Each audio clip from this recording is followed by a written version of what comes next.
안녕하세요. 최근 코로나19 사태로 여러분들과 이렇게 온라인상에서 만나뵙게 된 안태영입니다. 이번 학기 동안 제가 여러분과 함께 학습할 과목은 식품위생학입니다. 우리 인간에게 있어서 무엇보다 중요한 것은 실제 바로 일생 동안 건강하고 즐겁게 사는 일일 것입니다. 매일 식품으로부터 어떤 영양을 공급받고 그 공급받은 영양으로 삶을 영위하는 것이 일상생활이긴 하지만 그에 못지않게 중요한 것은 질병이나 식중독이 없이 위생적으로 안전하게 생활을 하는 것입니다.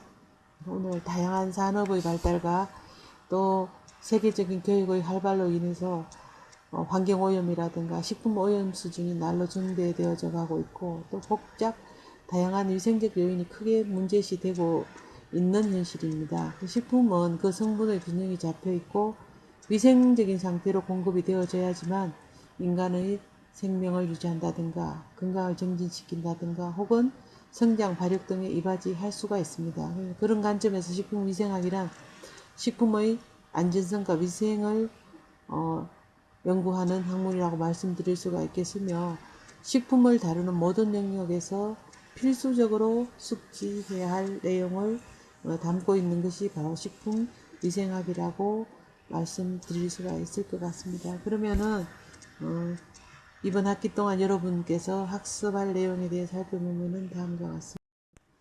1장에서는 식품위생의 이제 개념에 대한 설명을 여러분들이 들을 수 있을 것이며 이 식품위생은 뭐 식품위생의 정의랄까 식품위생의 목적에 대해서 여러분들이 알아야 되겠죠. 그다음 식품과 미생물은 2장에서 다루어지는데 실제 식품이라 한다면은 먹을 수 있는 모든 음식물을 식품위생법에서 정의를 하고 있습니다. 근데 이 먹을 수 있는 모든 음식물이라고 하지만 단서 조항이 있습니다. 의약품으로 섭취하는 것은 제외한다고 정의되어져 있는데 이러한 경우에는 나중에 이제 건강기능식품이랄까 건강기능식품과 연관지어서 여러분들한테 설명할 기회가 있으리라고 생각을 합니다. 그리고 이제 미생물은 뭐 미생물의 종류라면은 세균이랄까 여러분 잘 아는 박테리아, 그 다음에 곰팡이, 효모, 바이러스와 같은 것들은 이제 미생물이라고 우리가 총칭을 하게 되는데 이런 미생물들이 실제적으로 식품에 어떤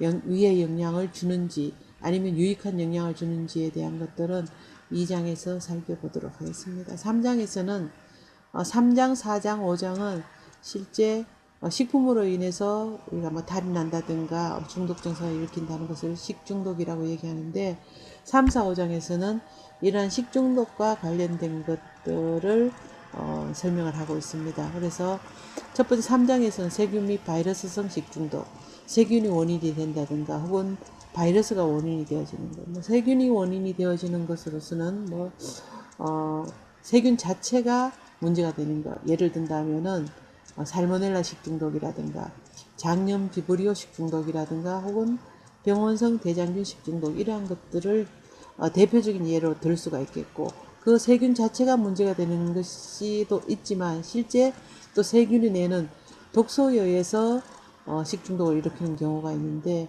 통조림이라든가 레트르토 파우치라든가 이런 탈기되어 있는 공기하고 접촉하지 않는 현기성균이 자랄 수 있는 환경에 있는 것들이 원인이 되어서 식중독을 일으키는 경우에는 이 세균이 내는 독소들이 사실 문제가 됩니다. 뭐 크로스트리움 보툴리움 균이 내는 보툴리누스 독소라든가 이런 것들은 실제 세균이 발생시키는 독소에 의해서 식중독이 발생되기 때문에 실제 이러한 독소는 제어할 수 있는 것이 되게 힘들고 어렵습니다. 만약에 모르고 섭취를 했을 경우에는 치사율도 굉장히 높고 재균하기가 힘든 상황이기 때문에 이러한 경우에 그 식중독에 있으면 여러분들이 세심하게 사실을 살펴보고 공부를 해야 될 필요성이 있고 바이러스성 식중독과 같은 경우에는 여러분들 다 잘 알다시피 노로바이러스와 같은 거, 노워크라는 사람이 알아냈다 해서 노로바이러스가 되겠는데 이런 노로바이러스와 같은 것들은 겨울에 집단 급식소에서 많이 발생하는 그런 식중독이 됩니다. 그래서 이러한 것들에 대해서 여러분들이 3장에서 자세히 알아볼 수가 있을 것 같고 4장에서는 자연독 식중독 어떤 그 식품 자체에 식품 자체에 들어있는 어떤 그 독소가 내는 식품이 내는 독에 의해서 식중독을 일으키는 동물성의 대표적인 것으로서는 보거가 갖고 있는 테트로도톡신이라는 그런 독이 식중독을 일으킬 수가 있겠고, 치사율이 뭐 뱀독의 한 1000배 정도가 된다고 그러죠. 그 정도로 아주 맹독성을 가지고 있는 그런 테트로도톡신이라든가, 또 뭐 식물성 같은 경우에는 본다면은 조개라든가 아니면은 뭐 독버섯이라든가 이런 것들을 충분히 많이 여러분들이 들어봤을 것이라고 생각을 합니다. 그 다음 장에서는 화학성 식중독이라 해서, 이 화학성 식중독과 같은 경우에는 예를 든다면은 뭐 토양이 오염되어져서 폐비닐이라든가, 특히 농촌과 같은 경우에는 주로 집안 주위에서 일어나는 폐비닐이라든가 뭐 덮개라든가 이런 것들을 소가 갈 때 나오는 독소 아주 강한 1급 발암 물질인 다이옥신과 같은 것들이 있습니다. 그 다이옥신과 같은 것들이 토양에 오염되어져 있는데, 거기에서 만약에 식물을 재배를 한다든가 하면은 그 토양 오염으로 인해 가지고 결국은 그 식물이 그러한 식물로 이행이 되어지고, 그 이행되어진 것들을 가져와서 먹었을 때 결국은 화학적인 식중독이 일어날 수 있겠고, 또 하나로 뭐 예를 든다면은 뭐 농약과 같은 것들. 요즘은 농약을 우리나라에서 농약 회사에서 나올 때도 약효성이 좀 떨어질 수 있는 순한 농약을 쓴다고 하지만, 실제적으로 치명적인 어떤 영향을 줄 수 있는 그러한 작년인가요? 달걀에 사용하지 않아야 될 그런 살충제 농약을 살포를 해서 그걸 먹었을 때 어떤 우리가 맹독성을 사람한테 미칠 수 있다 해가지고 달걀 파동이 한번 났는 적이 있죠. 그처럼 그러한 것들은 화학적인 물질에 의해서 발생되어지는 그런 식중독의 대표적인 예라고 볼 수가 있습니다. 그런 것들은 실제 식품을 다루는 사람 입장에서는 충분히 알고 피해 가야 될 부분들이라 생각하고, 여러분들이 만약에 학교 급식이든지 아니면 제조회사, 식품 제조회사라든가 식품 판매업체라든가 이런 데 갔을 때도 자갈 품질 검사라든가 아니면은 시험 성적표를 충분히 검토하여서 그러한 것들로부터 적합하다는 판정을 받은 식품을 원료로 사용한다든가 부재료로 사용할 수 있는 그러한 것들은 여러분들이 알아야 될 것 같습니다. 그 다음에 식품과 이제 감염병에 대한 것인데, 이 식품과 감염병은 실제적으로 뭐 식품위생상 뭐 경구 감염병과 같은 경우, 뭐 우리가 식품을 통해서 식품을 입으로 섭취했을 때에 일으킬 수 있는 감염병이라든가 또 아니면 뭐 법정 감염병이라든가 이런 종류에 대해서 충분히 여러분들이 알아야 될 것 같습니다.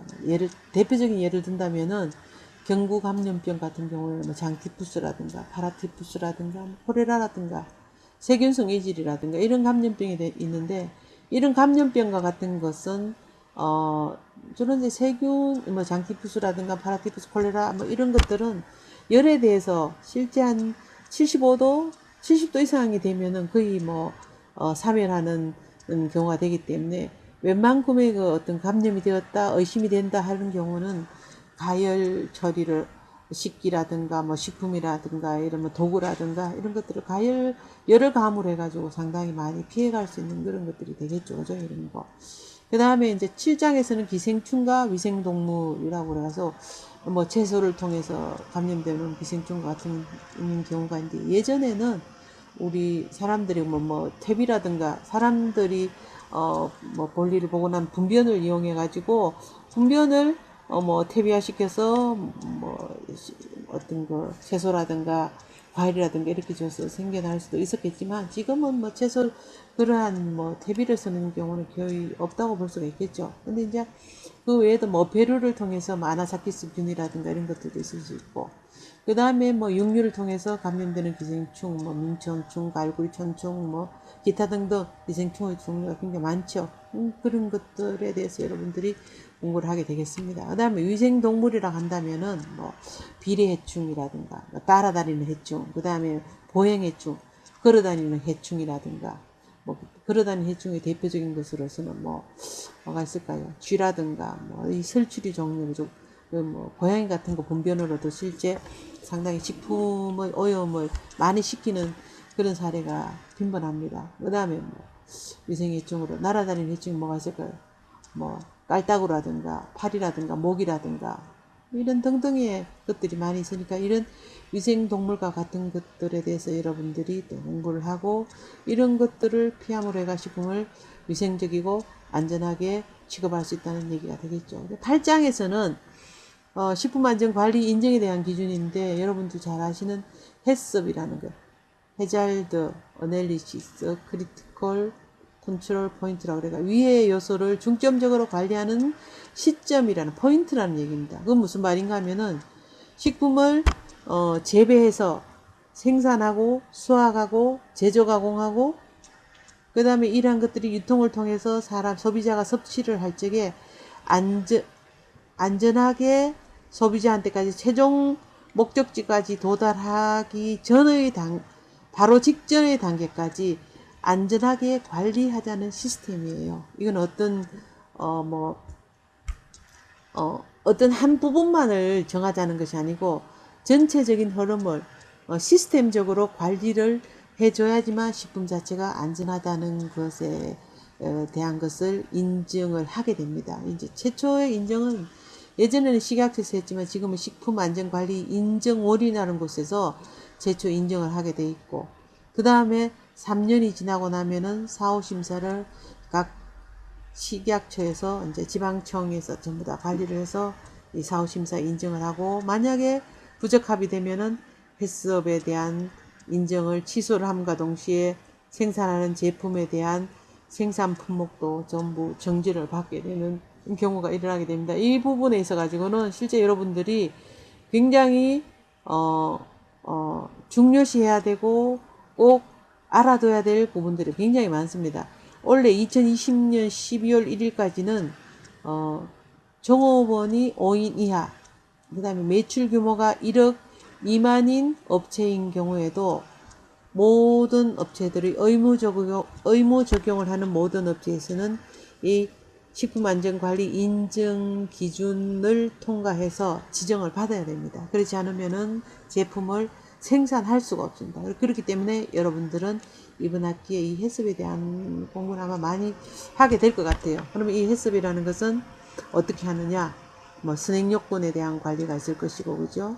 그 다음에 또 해썹 플랜이 있겠죠. 해썹이라는 게 최초에는 이게 왜 생겨났냐면은 사실은 그 미국 나사에서 우주인들한테 제공하는 우주식을 만들기 위해서 이 해썹이라는 제도를 1950년대에 실제 적용을 하게 됐어요.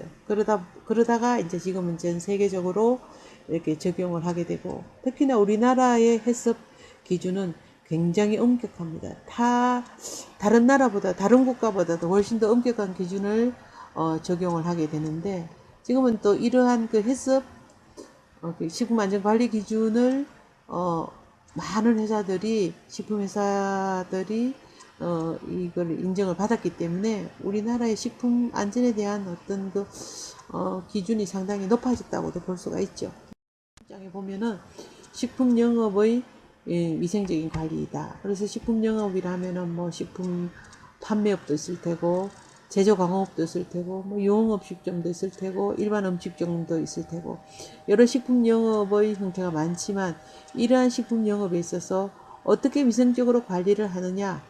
예를 들면 제조업체인 경우에는 제조장의 위치, 제정의 뭐 작업자의 물론 개인위생도 중요하겠지만 작업장의 위생관리, 그 다음에 원재료가 들어옴에 있어 가지고 들어오는 원부 재료의 위생적인 관리라든가 뭐 작업장 그 바깥의 환경적인 관리라든가 이런 것들을 전부 다 위생적으로 관리를 해야 되겠고 또 뭐 판매업이라든가 이런 경우에도 마찬가지로 개인위생이 굉장히 중요시 되어지는데 그런 것들은 각 식품의 업종에 따라서 조금씩 차이는 있지만 기본적으로는 결국은 안전성을 확보하는 것에 대해서는 다 동일한 목적이 될 수 있을 것 같습니다. 최근에는 고속도로 휴게소와 같은 경우에도 이런 그 해썹을 인정을 받고 식품 위생 관리를 아주 철저하게 잘하고 있는 것을 볼 수가 있습니다.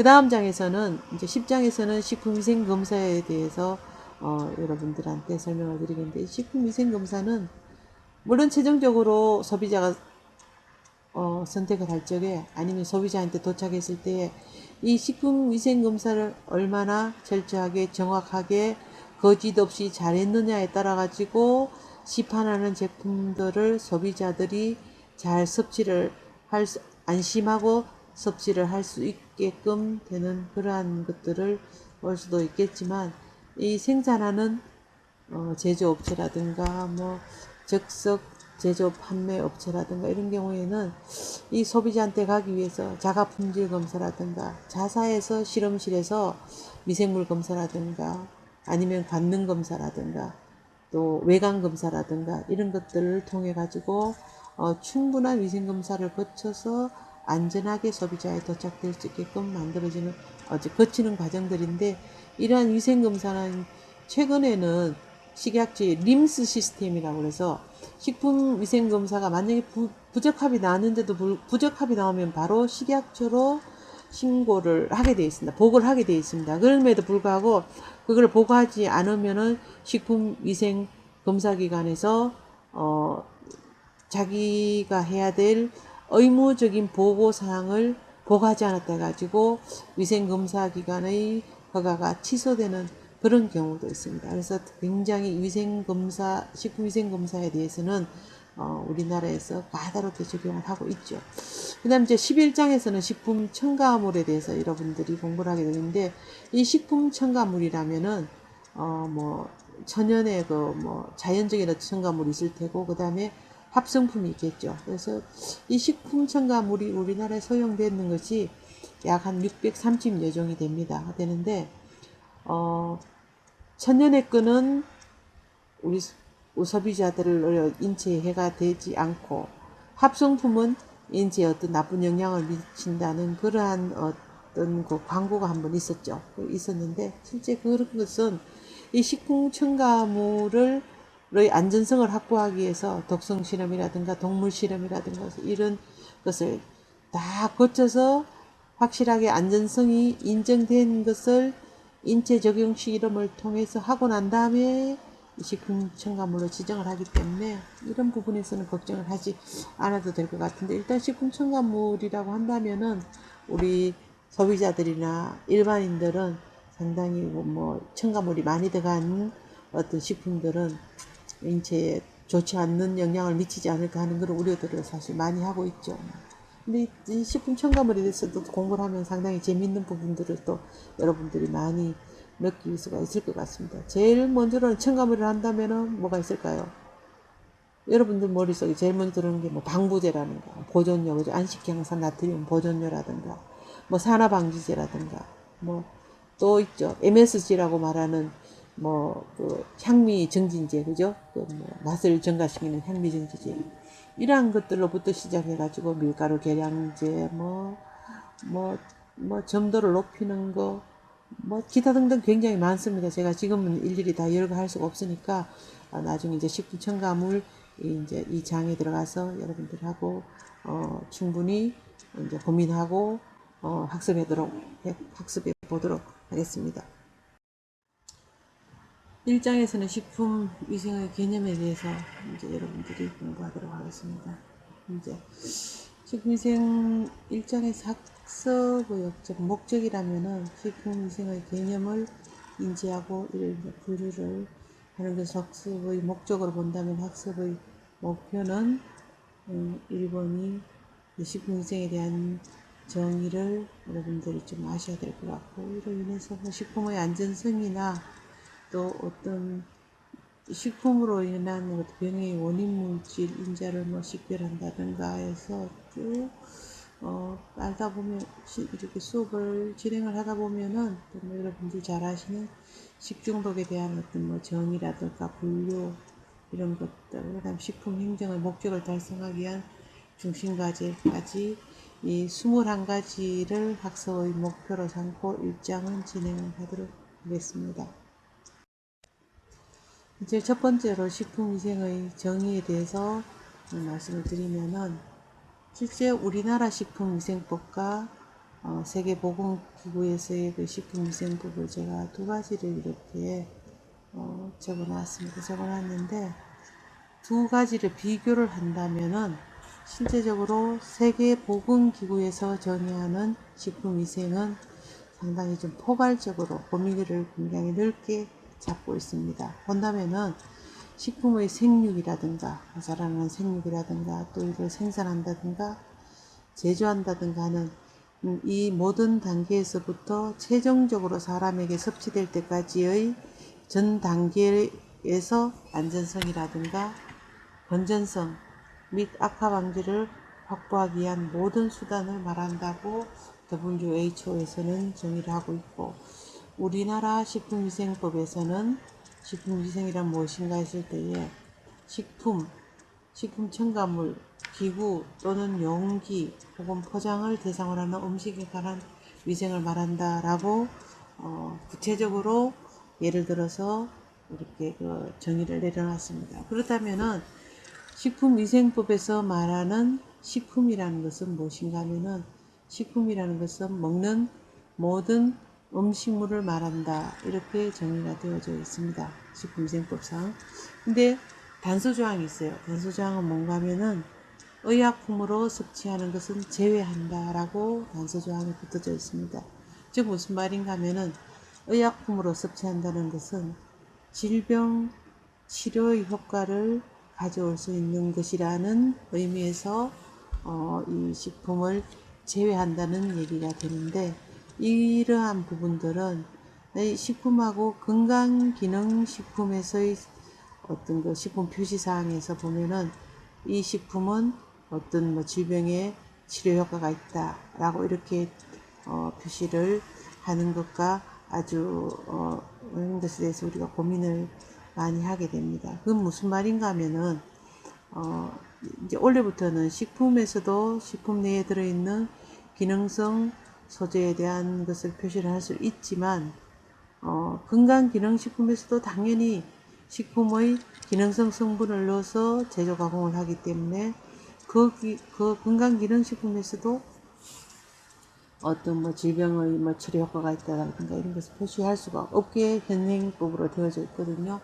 거기에서 만약에 뭐 치료 효과가 있다든가 이렇게 되면 식품위생법상의 어떤 그 처벌을 받게 되는 거라는 의미를 제가 말씀을 드리는 것이고, 그 다음 식품 첨가물도 마찬가지로 위생적으로 안전해야 된다는 얘기가 되겠고, 기구도 물론이겠죠. 기구라든가 기계라든가 뭐 도구라든가 이런 것들도 식품을 담는다든가 뭐 식품을 넣어서 뭐 조리를 한다든가 뭐 가공을 한다든가 뭐 공장에서 제조를 한다든가 이러할 적에 그 기구라든가 기계라든가 뭐 도구와 같은 것들이 어떤 안전성을 벗어나는 범위에 있다면은 이거는 식품위생법상에서 식품위생의 범위에 포함되지 않기 때문에 어떤 그 처벌을 받게 되겠죠. 그죠? 그런 거.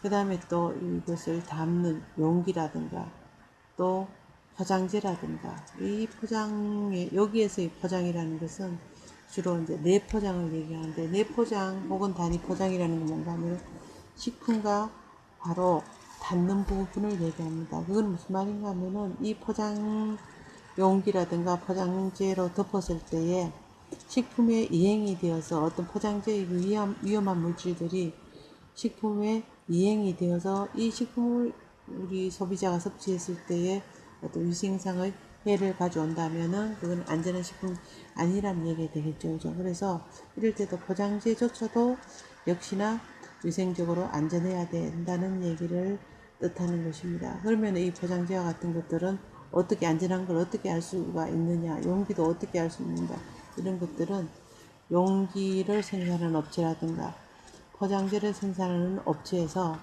시험 성적표를 자기네들이 이 용기라든가 포장재를 분석한 시험 성적표를 제조회사라든가 아니면 식품을 판매하는 업체에다가 주든가 아니면 식품업체에서는 요구를 하게 되어 있습니다. 거기에서 시험 성적표를 보고 적합 판정을 받는 용기나 포장재를 사용해서 식품을 담는다든가 포장을 한다든가 해야 된다는 것을 의미하게 됩니다. 그래서 이 식품의 위생에 대한 정의는 우리나라 식품 위생법 상에도 있지만 세계보건기구에도 있고 이 두 개를 여러분들이 꼭 숙지를 하시기 바랍니다.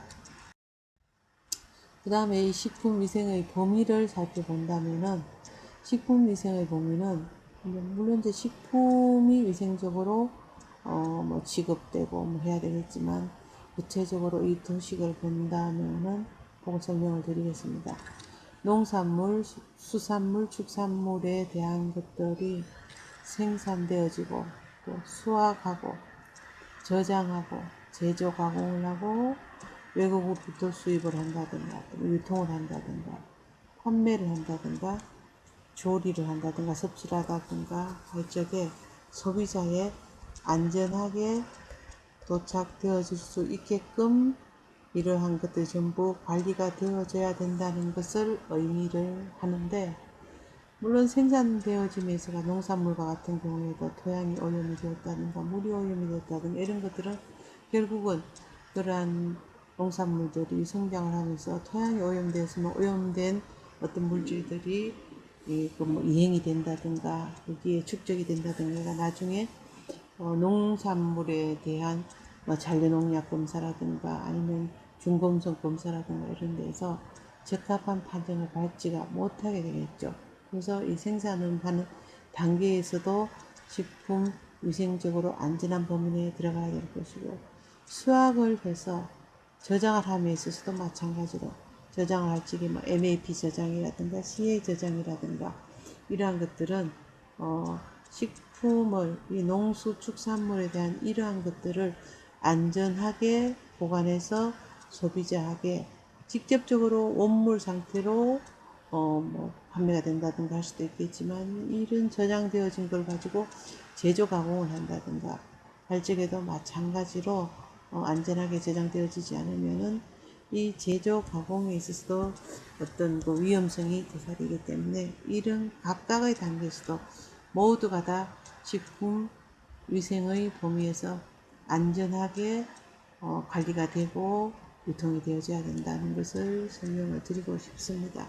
수입 같은 경우에도 마찬가지겠죠. 그죠? 수입인 경우에도 우리가 만약 수입을 한다면 외국에서 수입을 할 적에는 수입을 수출하는 국가가 아니고 수입하는 업체, 수입하는 국가에서 요구하는 법적인 기준이랄까 모든 그 조건을 맞추어서 수출하는 업체에서 수입하는 나라에다가 조건을 맞춰주게 되어져 있습니다. 유통도 마찬가지죠. 유통과 같은 경우에는 냉장 유통이라든가 냉동 유통이라든가 아니면 상온 유통이라든가 이런 것들을 이러한 농수축산물들을 그 각각의 조건에 맞게끔 유통을 해줘야 됩니다. 냉동 유통이라고 적혀 있는 것들을 냉장 유통을 한다든가 상온 유통을 한다든가 하면은 당연히 식품의 어떤 그 열화가 발생을 하게 되겠고, 올바른 조건으로 유통을 하지 못한다면은 상한다든가 부패한다든가 선도가 떨어진다든가 이런 부분들이 있어서 이러한 것들이 결국은 소비자의 감당에는 어떤 위생상의 해를 가져올 수가 있기 때문에 유통의 어떤 조건도 굉장히 중요한 것이 되겠죠. 판매도 마찬가지입니다. 판매대를 냉장 판매되냐, 냉동 판매되냐, 아니면은 일반 그 판매되냐에 따라 가지고 각각 보관하고 판매하는 식품들이 달라지기 때문에 판매의 조건들도 굉장히 중요하다고 볼 수가 있겠고, 조리하는 식품에 대해서는 실제적으로 조리가 완성이 되고 난 다음에 소비자한테까지 가는 시간들이 최소한 단체급식 같은 경우에는 조리 완료 후 2시간 이내에 섭취를 하라고 학교 급식과 같은 데서는 규정을 하고 있습니다. 이런 부분들 섭취할 때도 마찬가지로 이 소비자가 어떤 조건에서 어떤 환경에서 섭취를 하느냐에 따라 가지고 안전하게 섭취할 수 있는 부분들이 있기 때문에 이러한 것들은 전부 다 의미를 정해서 조건에 맞게끔 식품위생을 위생적으로 안전하게끔 잘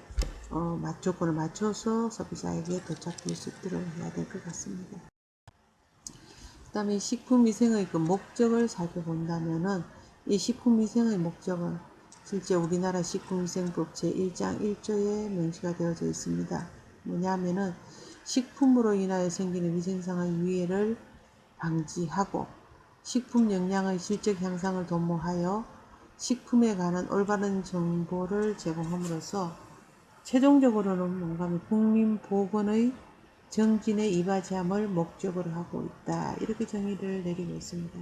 그래서 결국 이 식품위생을 잘 지키고 하는 것은 국민 보건 정진에 이바지함을 목적으로 하고 있다고 정의 내려진 이 식품위생법 제1장 1조에 대한 설명은 여러분들이 아주 잘 기억을 하고 있어야 될 부분들입니다. 영양사 시험이라든가 식품 가공기사 시험이라든가 이런 데도 아주 단골로 출제되어지는 그러한 문제라고도 할 수가 있겠습니다. 그 다음에 식품의 위해 요인을 살펴보면은 식품의 섭취로 인해서 인체의 건강을 해치거나 혹은 해칠 우려가 있는 원인이 되는 물질을 위해 요인이라 한다. 이렇게 되어져 있습니다. 이 위해 요인은 물론 아래에 보면은 내인성, 외인성, 유기성으로 나누어서 도표에도 잘 나와 있습니다만 또 이 위해 요인을 물리적인 위해, 화학적인 위해, 생물학적인 위해 이렇게 해가지고 물리적으로는 돌이라든가 쇠가루라든가 철가루라든가 철수세미 이런 여러 가지들이 많이 있겠죠. 물리적으로 어떤 우리의 건강상 위해를 가지고 있는 그런 요인들을 또 물리적인 요인이라고도 해서 식품안전관리 인증 기준에서는 그거를 크게 중요성과 빈도수가 높다든가 위험하다든가 여기에 따라서 점수제로 평가를 해서 분류를 해서 거기에 맞춰가지고 아주 위험도가 높고 자주 발생하는 거에 대해서는 9점을 줘서 아주 크리티컬하게 중점적으로 관리해야 되는 그런 이제 부분들이 많이 이제 우리가 중요성을 강조하게 됩니다. 강조하고 있거든요. 그 다음에 또 화학적인 위해 요인이라 한다면은 어떤 것이 있을까요? 잔류농약이라든가 방사선 물질이라든가 공장 폐수라든가 이런 것들이 이제 화학적 물질 같은 것들이 되어질 수가 있겠죠.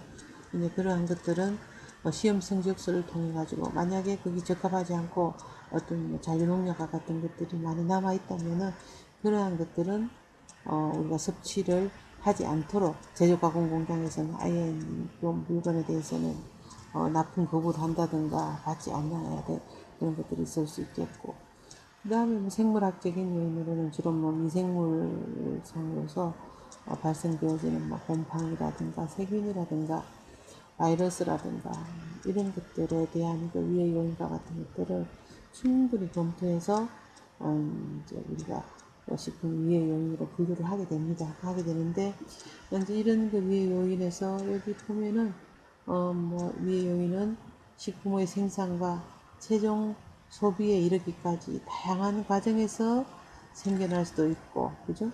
또 생겨나서 존재하고 또는 생성의 원인에 존재를 한다 이렇게 되어져 있어요. 그리고 또 이러한 어떤 원인 물질들 위의 요인의 원인 물질들이 어떠하게 생성됐느냐에 따라서 다음 페이지에 나오는 표 1-1에서 나오는 것처럼 내인성이다.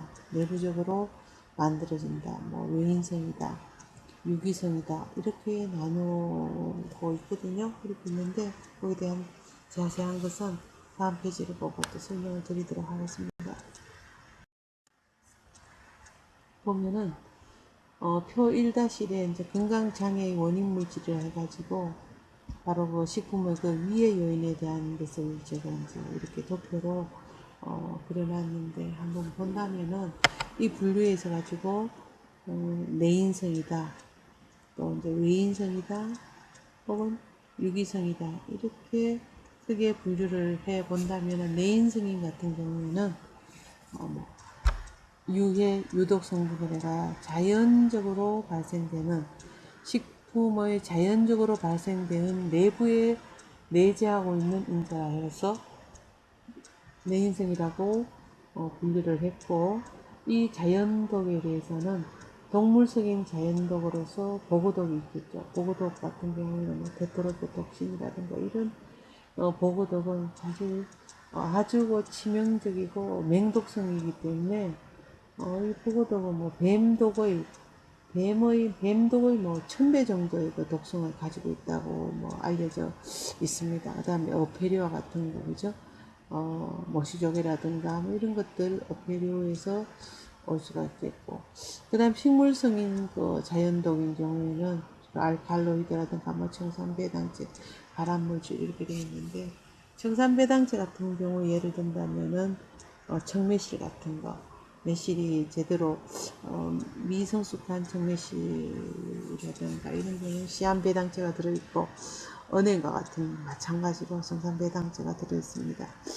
그 다음에 뭐 발암물질로서는 뭐 기타 우리가 그 감자독의 그 솔라닌과 같은 경우에는 그냥 알칼로이드 계통이지만 거기에서 리신이라는 썩을 때에 어떤 그 감자가 싹이 난 게 아니고 썩을 때에 나오는 그런 리신과 같은 물질들은 발암물질로서 또 칭하기도 합니다. 그래서 이런 식물성 자연독, 그 다음에 버섯의 뭐 무스카린이라든가 뭐 이런 그저 뭐 알강대 버섯이라든가 미치광이 버섯이라든가 이런 버섯에 들어있는 독성분과 같은 것들도 실제 자연독 성분이면서 이거는 그 식품 자체가 갖고 있는 내인성 인자로 분류가 되어질 수가 있겠죠. 그 다음에 어떤 고유의 독이라든가 아니면 유해 독이라든가 이렇게 생리작용 성분으로 작용하는 것들이 있는데, 이 생리작용 성분으로 항비타민성 물질, 뭐 항비타민성, 항효소성 물질, 뭐 항갑상성 물질이라 전부 다 비타민에 저항하는 물질, 효소에 저항하는 물질, 갑상선에 저항하는 그런 물질들을 이렇게 예를 들어 놨고, 식이성 알레르기를 일으키는 원인 물질인 이 항원들은 를 식이성 알레르겐이라고 얘기를 하는데, 이거는 히스티딘에서 탈탄산 작용이 일어나면은 히스타민이 되어지는데, 이 히스타민과 같은 것들은 주로 등푸른 생선이라든가 이런 것들에서 볼 수가 있죠, 그죠? 그래서 이런 히스타민이 하면 알레르기를 이렇게 되는데, 이 알레르기가 나면은 항히스타민제와 같은 것들을 섭취함으로 해가지고 이제 치료를 하게 되는데, 이런 알레르기 물질, 그 다음에 달걀, 흰자에 대한 알레르기 물질, 남백에 대한 알레르기 이렇게 하기 때문에 이런 알레르기 물질과 같은 것들을 실제적으로 이 알레르기를 일으키는 사람들이 많지는 않지만 이렇게 존재를 합니다. 그러면은 실제 우리가 그 가공식품 같은 경우에는 알레르기 유발 물질이 포함되어 있는 제품을 생산한 라인에서 이 본 제품은 생산했습니다. 이렇게 해가지고 알레르기를 일으킨다는 사실 자체를 고지를 하게 돼 있어요. 표시사항에다가 고지를 하게 되어 있습니다. 그걸 고지하지 않으면은 식품위생법에서 위반이 되어서 과태료를 물게 되는 경우가 있기 때문에 뭐 달걀 흰자라든가 또뭐 아니면은 밀가루라든가 또 뭐가 있죠, 뭐 메밀이라든가 뭐 이런 것들에 어떤 그 알레르기 유발 물질에 대한 표시 같은 것들도 이렇게 표시를 하게 되어 있는데, 남백도 알레르기를 일으키는 그런 물질이 되고, 이것은 바로 내인성으로 분류가 되어지고, 그 다음 외인성으로는 생물학적으로나 혹은 인위적으로 이렇게 두 가지로 나누어 봅니다. 나누어 보는데, 외인성으로 외부의 원인이 돼서 올 수 있는 이 생물학적인 원인은 미생물에 있어서 뭐 경구 감염증, 어떤 그 장티푸스라든가 파라티푸스라든가 일이라든가 플레다라든가 이러한 것들은 외부로부터 감염되어 올 수 있는 그 식품의 위해 요인이 되어질 수가 있겠죠, 그죠? 그 다음에 이제 식중독을 이렇게 표시해놨는데, 감염형, 즉 미생물, 이 세균 자체가 원인이 돼서 감염을 일으킬 수 있는 것을 감염형 식중독이라고 얘기하는데, 그 대표적인 것으로는 살모넬라라든가 장염 비브리오 등을 들 수가 있겠고, 그 다음 독소형인 같은 경우에는 포도알 부균 혹은 포도상 부균이라고 얘기하는 우리 손이라든가 피부에 실질적으로 상존하고 있는 이런 황색 포도상 구균인데 그것이 내는 독소가 있습니다. 그 엔테로톡신과 이런 독소와 같은 것들이 결국은 식중독을 일으키는 원인 물질이 되어지고 보틀리누스균과 같은 것들은 어디에 있냐면은 흉기 그러니까 탈기시키는 통조림이라든가 레트르토 파우치라든가 이런 데서 산소가 없는 상태에서 이렇게 잘 활동을 하는 현기성균의 대표적인 크로스트리디움 보툴리늄 균이 내는 독소입니다. 이와 같은 독소와 같은 것들은 실제적으로 뭐 가열이라든가 이런 일반적인 100도씨 이상의 가열에 대해서 절대로 파괴되지 않기 때문에 독소염과 같은 것들은 아주 이제 치명적인 그런 식중독을 유발할 수가 있는 것이 되는데 일단은 미생물에 의한 식중독으로 우리가 분류를 할 수 있겠고 곰팡이 독으로는 아플라톡신이라든가 파츄리딘이라든가 오클라톡신 이렇게 되어 있는데 아플라톡신과 같은 경우에는 실제적으로 아플라톡신이 내는 독소를 우리가 아플라톡신은 아스퍼질러스 프라보스라는 곰팡이에서 나오는 독소인데 가장 이제 우리가 이 아플라톡신 뭐 비원과 같은 것들은 땅콩이라든가 곡류라든가 이런 데서 오는 아주 대표적인 곰팡이 독으로서 굉장히 많이 우리 주변에서 볼 수가 있어요. 그래서 이 아플라톡신과 같은 경우에는 뭐 영국의 칠면조 한 700만 마리가 떼죽음을 당했을 때에 원인이 무엇일까 해서 보니까 저 브라질에서 오는 땅콩 껍질에서 온 곰팡이가 잔뜩 피어져 있는 것을 칠면조한테 사료로 줬는데 그게 원인이 돼서 한 6, 700만 마리가 폐사를 하는 경우가 있었습니다. 거기서 나온 것이 바로 이 아플라톡신 B1이라는 그런 강력한 곰팡이 독이 있었어요. 그러한 것들은 결국 외부의 원인에서 나오는 그런 독소가 되고 파툴린과 같은 경우에는 어디에 주로 상존하는가 하면은 과일이라든가 사과라든가 배라든가 복숭아라든가 이런 데에 곰팡이균이 번식을 해서 나는 독소입니다. 오클라톡신 같은 경우에도 곡류라든가 뭐 보리라든가 이런 데 많이 이제 상존을 하게 되는 그런 독소와 같은 것들인데 실제 곰팡이 독소도 막 여기 있는 그 위에 그 포도상구균이나 보툴리누스균 독소처럼 가열에 의해서 쉽게 파괴되지 않기 때문에 상당히 위험할 수가 있죠. 그죠?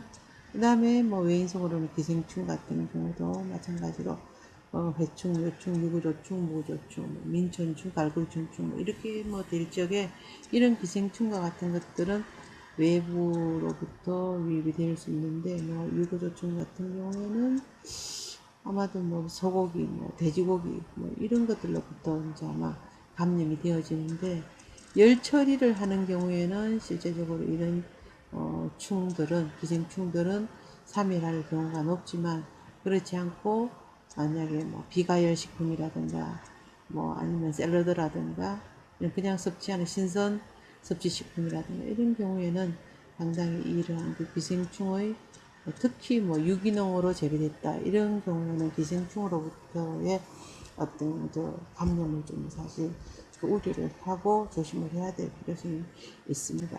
그 다음에 이 외인성으로 인위적으로 들어가는 거. 근데 뭐 인위적으로 뭐 의도적으로 우리가 이제 뭐 들어가는 것보다는 실제적으로 비의도적으로 들어가는 그런 첨가물이 많겠지만 우선 살펴보면 의도적인 식품 첨가물로서는 뭐 유해 화학물질, 오라민이라든가 둘신이라든가 사이클라메이트라든가 뭐 둘신 같은 이런 것들은 사이클라메이트 이러한 것들은 사실은 감미료로 많이 이제 첨가를 예전에 했습니다. 이 독성이 아주 강한 건데 둘신 같은 거는 뭐 설탕의 뭐 200배 뭐 이렇게 되어지는데 이러한 것들은 이 독성이 있다는 것을 모르는 이제 예전에는 사실 이미 첨가했는데 지금은 이거는 다 금지되어 있는 식품 첨가물들이죠. 그죠? 그래서 실제 첨가하지 않게 되어져 있습니다. 그래서 이러한 것들을 뭐 설탕이라든가 당도를 높이기 위해서 가격이 저렴하고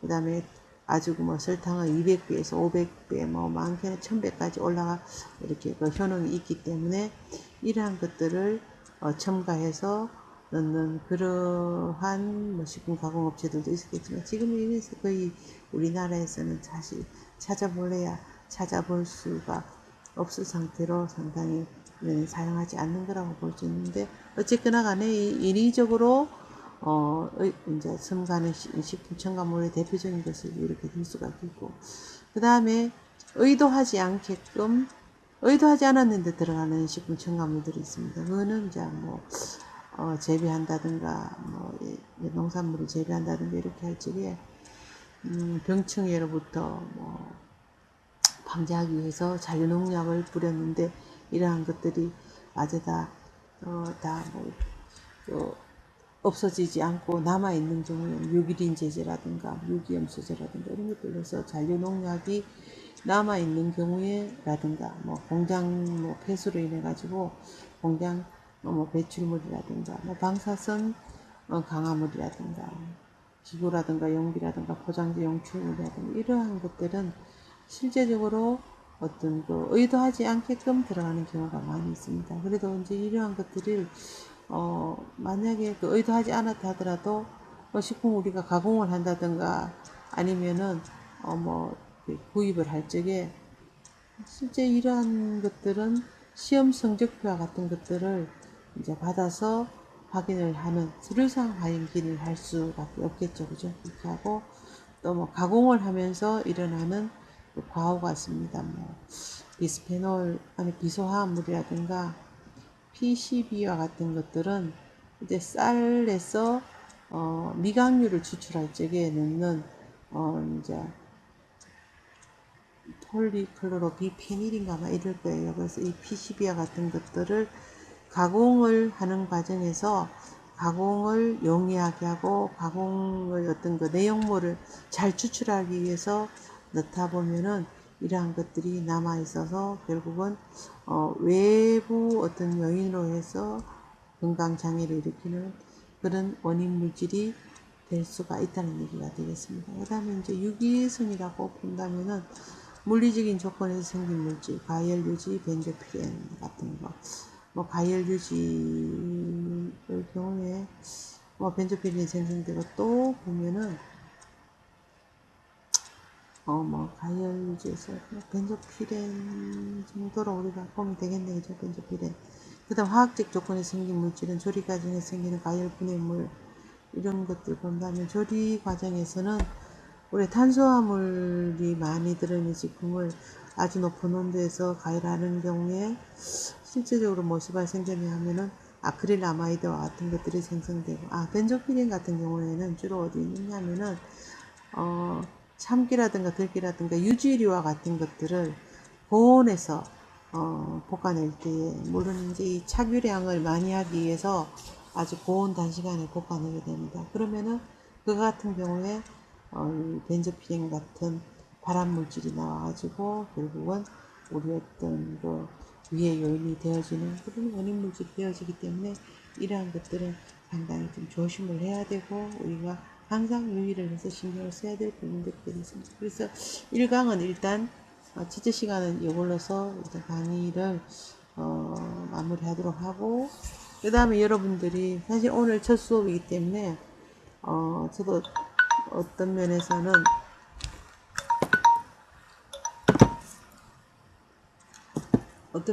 뭐 좀 서투른 게 되게 많습니다. 그리고 옆에서 녹음을 하다 보면은 나는 뭐 어떤 거 이상한 소리라든가 뭐 그러한 잡음들도 많이 섞여져 있는데 여러분들 좀 양해를 구합니다. 왜냐하면은 자꾸 현재 뭐 2강, 3강을 하다 보면은 조금은 이제 좀 덜 서툴게 되고 진행하면서가도 이제 어떤 오류가 좀 덜 일어날 수 있으리라고 생각을 하니까 저도 여러분들하고 대면하고 하는 수업을 사실 빨리 진행이 되기를 원합니다. 왜냐하면은 중간에 제가 말씀드렸듯이 여러분들 얼굴을 보고 강의를 하는 거하고 저 혼자서 이렇게 화면을 보고 하는 거는 아주 굉장한 그 차이가 있고 또 전달력도 실질적으로 아주 많이 떨어집니다. 그래서 이런 부분에 있어 가지고 만약의 경우 제가 이제 이런 강의했는 부분이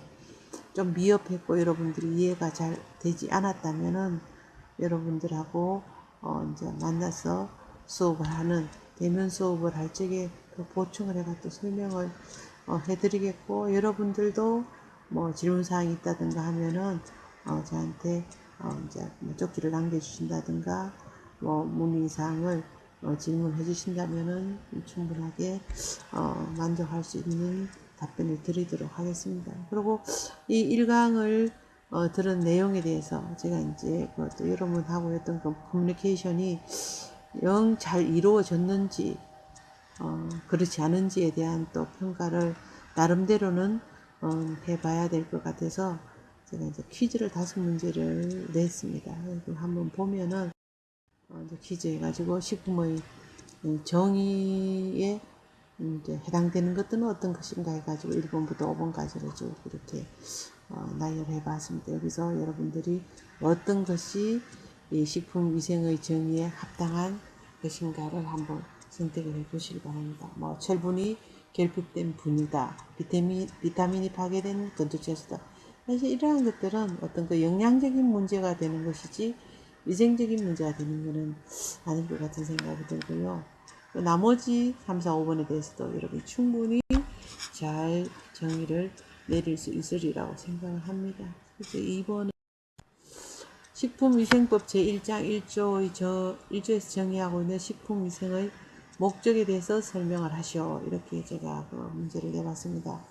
사실 제1장 1조의 식품위생의 목적에 대해서는 제가 강의를 하면서 영양사라든가 식품 뭐 기사시험이라든가 다양하게 이 식품위생의 목적에 대해서는 굉장히 많이 출제가 되어지는 문제고 또 여러분이 꼭 알아야 될 항목이기 때문에 제가 거듭 강조를 했는 걸로 기억을 합니다. 그래서 여러분들이 한번 설명을 해보시기 바랍니다.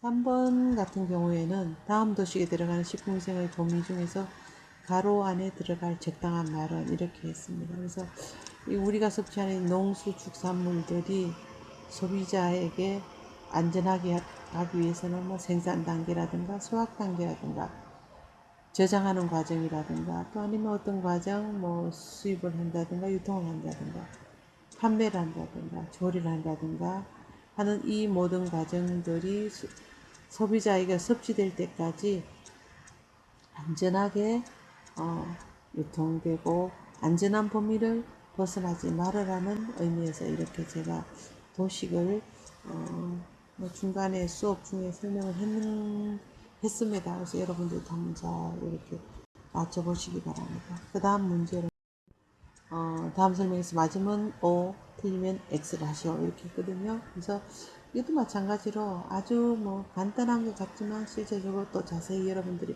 한번 살펴본다면은 식품위생법에서 그죠? 식품위생이라는 것은 그 해당되는 것이 어떠한 것들이 해당되냐 했을 때 당연히 뭐 식품 해당이 될 것이고 식품 첨가물, 식품 기구라든가 뭐 도구, 용기, 운반 도구 이런 걸 대상으로 하는 음식에 관한 위생을 말한다. 이렇게 제가 이제 그 정의를 내려놨는데 과연 이 설명이 맞는가 틀리는가에 대해서는 여러분들이 답을 해주시기 바랍니다. 5번째는 식중독을 일으키는 원인 설명 중에서 미생물에 속하지 않는 것은 이렇게 해가지고 5가지 제가 예를 들어놨습니다. 이에 대한 대답도 여러분들이 저한테 퀴즈에 대한 답을 잘 이렇게 맞춰서 어떤 저한테 어떤 답을 해주시기 바랍니다. 그러면은 이번 1강은 여기까지 하도록 하겠습니다. 수고 많으셨습니다.